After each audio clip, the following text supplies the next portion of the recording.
નમસ્કાર ખેડૂત મિત્રો, હું શૈલેષ ડોબરિયા ખેડૂતોની વાર્તામાં આપનું હાર્દિક સ્વાગત કરું છું. આજે આપણે એક પ્રગતિશીલ ખેડૂતને મળવા આવ્યા છે, એની મુલાકાતે જઈ. તો તમારો પૂરો નામ બતાવો. મારું નામ કિરીટભાઈ કાળુભાઈ કટીર, ગામ સાકરોડા, તાલુકો ભેસાણ. અને કિરીટભાઈ ને અત્યારે આપણે આ ભીંડાના પ્લોટમાં ઉભા છે.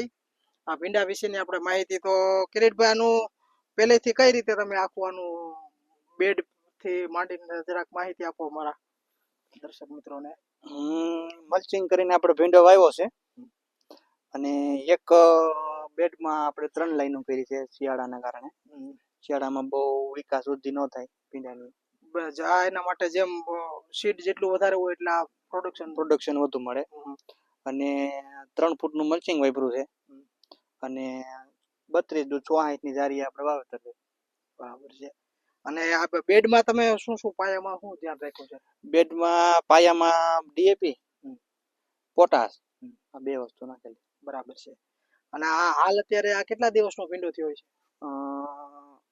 13 ઓગસ્ટ નું વાવેતર છે અને આજે 18 તારીખ જેવું છે.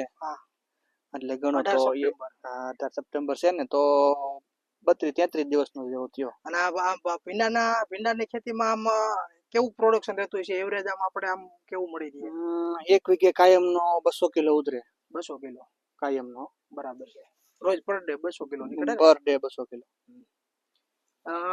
કિરીટભાઈ જાણે કિરીટભાઈ એલએલબી છે, વકીલ દરજાના વકીલ થઈને પછી તમે આ ખેતીમાં આવવાનું, તમને પરંપરાગત ખેતી મૂકીને આમાં આવવાનું તમારું રીઝન શું કારણ કે આ લેવલ સુધી ભણતર ભણીને પછી તમે આ ખેતીમાં આવ્યા છો?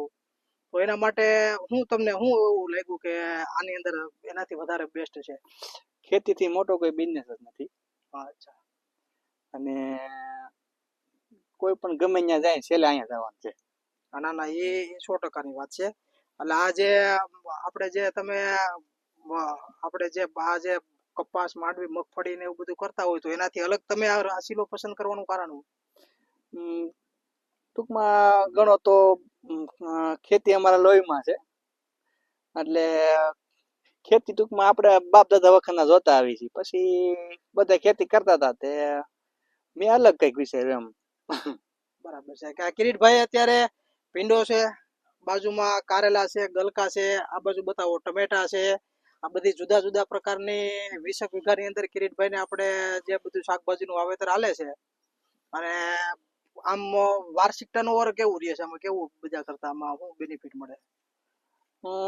વીઘે બકાલામાં કપાસ માંડવી કરતા ઘણો ફાયદો રહે છે, પણ આમાં તો છે ભાવતાલ માથે હોય. હા, એ તો ચોખ્ખી વસ્તુ છે. જેવો ભાવ એવા પૈસા. હા, બરાબર છે. પછી આ ટમેટામાં ક્યારે એનું વાવેતર કઈ રીતે? ટમેટામાં વાવેતર આપણે 80 દિવસના થયા છે અત્યારે. તારીખ એક્ઝેક્ટ હું ભૂલી ગયો છું. અને એકવી ટુડાઈ તૂટી ગઈ છે અને બાંધાઈ ચાલુ છે. બરાબર છે.